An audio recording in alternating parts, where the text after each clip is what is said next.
PSTU resolveu lançar uma candidatura e eu assumi essa tarefa porque nós precisamos apresentar aos trabalhadores da juventude brasileira uma alternativa que apresente uma saída para o nosso país, né, dessa contradição que nós vivemos, um país rico como o Brasil, a sexta ou sétima maior economia do planeta, e a maioria da população vivendo num grau de precariedade cada vez maior, e a solução dessa contradição, um programa que solucione isso, não está posto em nenhuma das demais candidaturas que se apresentaram nesse processo. A solução para os problemas que afligem a vida do povo não vão vir de Aécio Neves do PSDB. O PSDB já governou o Brasil, já causou uma tragédia suficiente no nosso país.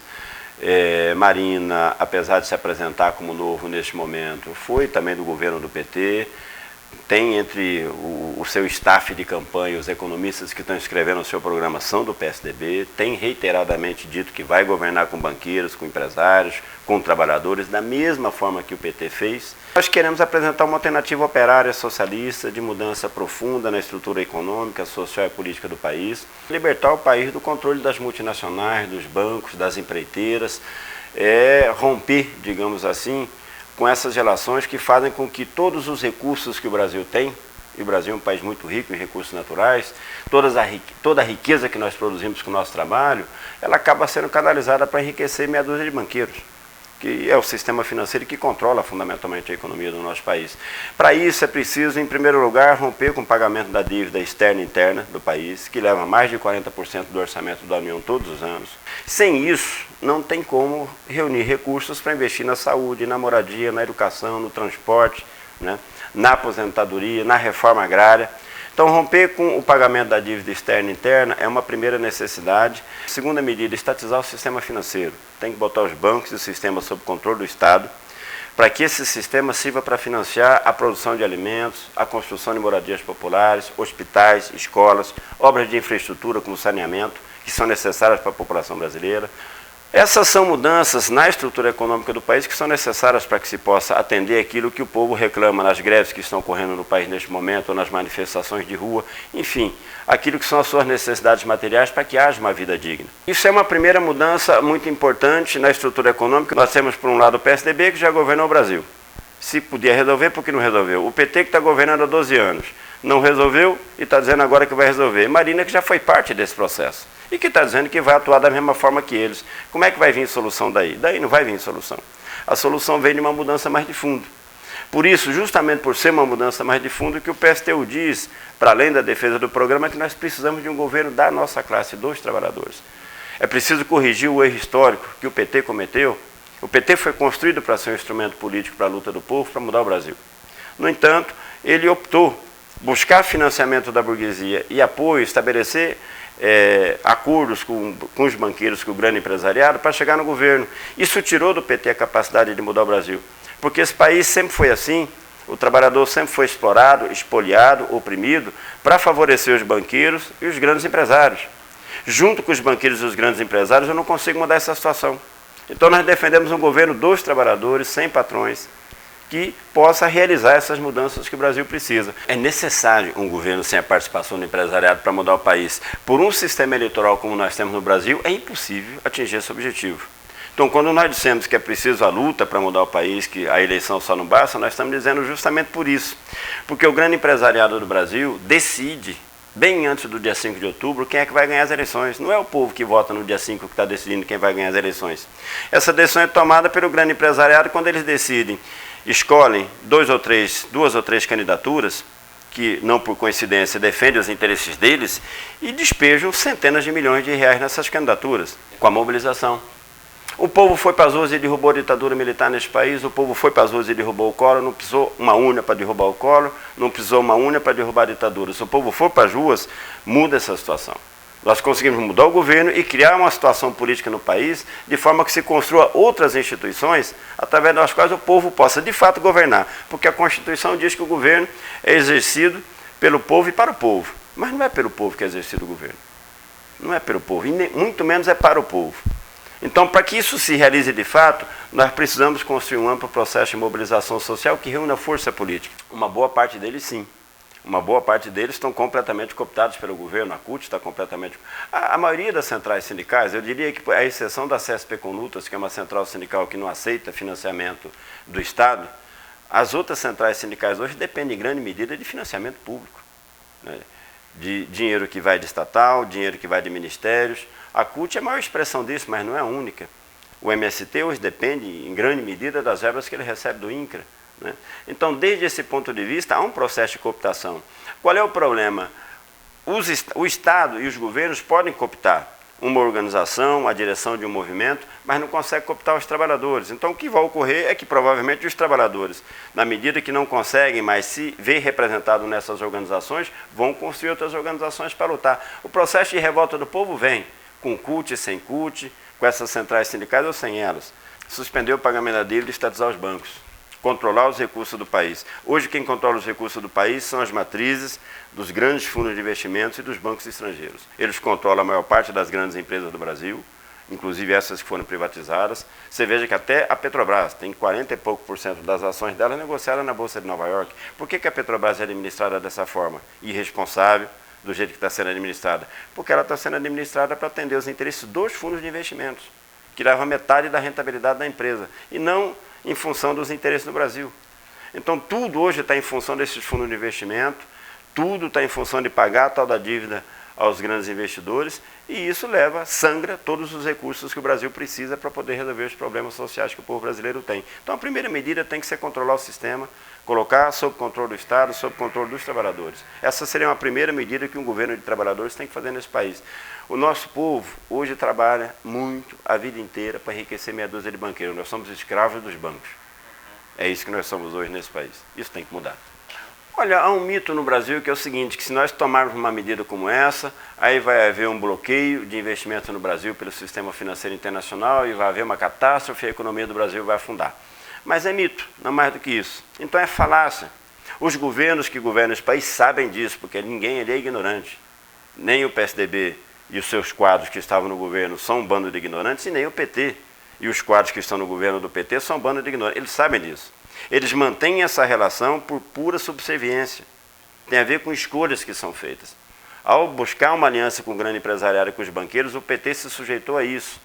Então é pura subserviência. O governo tem instrumentos políticos, tem instrumentos jurídicos para cortar essa sangria e não faz por subserviência. Porque necessário para o povo é, possível para o país também é. Olha, nós somos a favor da legalização da maconha, somos a favor da descriminalização das drogas. Em primeiro lugar, porque é preciso fazer um balanço da política de guerra às drogas que se aplica aqui no Brasil e, aliás, numa boa parte dos países do mundo. Qual é o centro dessa política que tem sido aplicada aqui? É a criminalização e o aumento da polícia, né? Qual é o resultado disso? Em primeiro lugar, aumentou o consumo de drogas, segue aumentando. Então não diminuiu o consumo da droga. Em segundo lugar, isso gerou, ao você manter a droga ilegal, você gera para o crime organizado uma fonte de renda, um monopólio que gera a ele uma fonte de renda absurdamente grande, que lhe permite, a partir daí, estabelecer relações via corrupção com a polícia, com as várias instituições do Estado que deveriam coibir a ação do crime organizado. Segundo, é preciso mudar a polícia, é preciso desmilitarizar, acabar com a polícia militar. A polícia militar é uma criação da ditadura militar. Ela foi criada como força armada para enfrentar a população, para submeter a população aos ditames do poder central. A polícia militar segue agindo não como segurança da população, mas como segurança do interesse das grandes empresas. Nós defendemos a legalização do aborto, achamos que o Estado tem a obrigação de amparar uma mulher que, pela circunstância em que ela esteja, se ela chegou à conclusão que ela não pode sustentar a continuidade de uma gravidez, ela tem que ter o direito de decidir interromper a gravidez e tem que ter o direito de ter uma assistência à sua saúde por parte do Estado, seja saúde física, seja psicológica, de forma que ela possa fazer com condições de dignidade. Aliás, a legalização do aborto seria interromper décadas de pura hipocrisia, né, ou centenas de anos aí de pura hipocrisia no nosso país. A esquerda brasileira, a esquerda dita ampla, digamos assim, ou entendida como uma coisa ampla, envolvendo aí PT e PSB, porque na verdade o PT e o PSB não são de esquerda, né? Esquerda mesmo, se você toma o nome na sua acepção mais clássica, os partidos de esquerda, socialistas, marxistas, está muito longe do que é o PSB, está muito longe do que o PT já foi um partido de classe, um partido de esquerda, no seu nascedouro, no início da sua vida política, depois se transformou numa outra coisa. O PSB nunca foi isso. O PSB sempre foi uma criação de uma parte das elites do país, com o nome de socialista, mas nunca foi de fato socialista. Mas qual é o problema? Esses segmentos, eles empalmaram, digamos assim, um sentimento de mudança no país, para que o trabalhador fosse prioridade no nosso país. O PT, em particular, empalmou esse sentimento durante muitos anos e chegou o governo com essa promessa. O PSB nunca se dispôs sequer a fazer isso que o PT se dispôs a fazer lá atrás. Então, leva o nome de esquerda, né? São organizações que eu diria que no espectro político hoje talvez de centro-esquerda no nosso país, mas não são mais de esquerda. O PT foi um partido que representou segmentos amplos da classe trabalhadora brasileira, ainda representa segmentos importantes da classe trabalhadora brasileira. O PSB é um partido mais já de outra natureza. Agora, o desafio desses partidos é seguir governando, acenando para o trabalhador e atendendo os interesses do grande empresariado. Essa é a grande contradição que tem tanto Dilma como Marina, que vão disputar agora provavelmente as eleições no nosso país mais seriamente, digamos assim, porque o Aécio Neves acho que já saiu fora. O PT, quando ele foi construído em base a qual ideia dos trabalhadores que estavam lutando naquele momento? Para ser um instrumento para a luta política dos trabalhadores, para que nós pudéssemos governar. O problema é que o PT abandonou esse processo. O PT começou a morrer aí. Quando a direção do PT resolveu buscar uma aliança com o empresariado e financiamento e beneplácito da mídia, para poder ganhar as eleições dentro das regras do jogo estabelecidas. Ou seja, o PT perdeu a capacidade de ser esse instrumento para a luta do povo, para mudar o país. Por que Marina não vai ser solução para nada nesse país, apesar dela empalmar com essa ideia da terceira via, né, que é uma coisa tão cara para muita gente no nosso país? Porque ela está anunciando reiteradamente que vai fazer a mesma coisa que o PT fez. Ideologicamente, o Lula daquela época é o mesmo Lula de hoje. As pessoas têm uma ideia errada dele, porque como ele naquele momento, naquela circunstância política que o país vivia, tinha uma posição mais à esquerda, se tem a impressão de que o Lula ideologicamente, programaticamente era outra coisa. Não era. Ele simplesmente foi fruto de uma circunstância em que havia, por um lado, uma ditadura militar que oprimia, além de explorar o povo brasileiro, dificultava o nosso direito de organização, e uma rebeldia muito grande por baixo. Ou seja, houve um processo de mobilização muito forte no país que começou na região do ABC naquele período, que começou com as greves dos metalúrgicos e depois se estendeu para todos os setores da classe trabalhadora, porque os trabalhadores não aguentavam mais, depois de 20 anos de ditadura. Dirigiu greves muito importantes. Mas, para você ter uma ideia, a construção do PT, o início da articulação do PT foi contra o Lula, não foi com ele, porque ele era contra. Ele era contra. Essa ideia surgiu quando, gente? Essa ideia surgiu ainda em 78. Em 78, surgiu no país um debate na imprensa sobre a necessidade de uma reformulação do quadro partidário brasileiro. Por quê? Porque havia setores do empresariado que não se sentiam mais representados nem no MDB nem na Arena, queriam ter expressão política própria. Então houve uma pressão por cima. Nós tínhamos um grupo que se organizava aqui no Brasil nessa época, do qual eu militava, chamava Liga Operária. Nós fizemos uma discussão, identificamos uma crise na ditadura e resolvemos lançar uma proposta de construir um partido socialista. Aproveitar o debate que havia e dizer, bom, nós queremos construir um partido socialista que seja legal, não era um partido revolucionário, um partido socialista que represente os trabalhadores, a juventude e que propõe uma nova forma de organização da sociedade. E lançamos essa ideia e convocamos um encontro para construir um movimento para construir esse partido, é o Movimento Convergência Socialista. A Convergência Socialista surgiu disso. Foi feito um encontro em agosto de 78. Reuniu mais de 1000 pessoas lá em São Paulo, em plena ditadura, para construir um partido socialista. O que aconteceu? Na segunda-feira, a ditadura prendeu toda a direção do nosso grupo, prendeu todo mundo. Ou seja, havia crise, mas a crise não era tão grande, não havia tanto espaço para construir um partido socialista naquele momento. Na cadeia mesmo, a gente reformulou a proposta. E nós convencemos alguns dirigentes sindicais a, na campanha eleitoral de 78, eles eram candidatos pelo MDB, né, que era o partido que tinha, a fazer uma campanha defendendo um partido de trabalhadores e a construção de uma central única de trabalhadores. E houve todo um debate. Nesse debate, o que o Lula dizia? Isso está errado, trabalhador tem que preocupar com o sindicato, é estudante que fica mexendo com esse negócio de partido.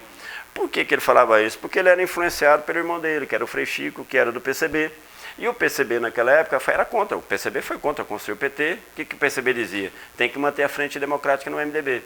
E foi contra construir a CUT, tem que manter a unidade sindical dentro das confederações. E ele era influenciado por essas posições.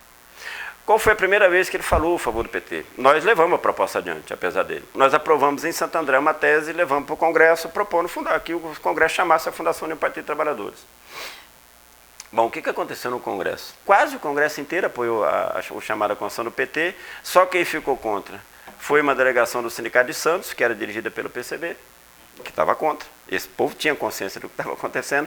E aí quase toda a diretoria do Sindicato São Bernardo a favor, o Lula acabou fazendo o primeiro discurso dele a favor do PT, e aí ele deu o braço a torcer nesse Congresso, até então ele combateu a ideia. É que ele não conseguiu impedir. Agora, depois que ele assumiu, obviamente, tomou outra dimensão. Eu acho que é positivo por conta do quê? Nós tivemos uma derrota enorme com o processo do PT. Qual é a derrota enorme? Ou seja, nós conseguimos, ao longo de 30 anos, né, o povo foi sendo convencido a votar em um partido da sua classe para mudar o país. Porque isso é toda uma disputa pela consciência da classe trabalhadora.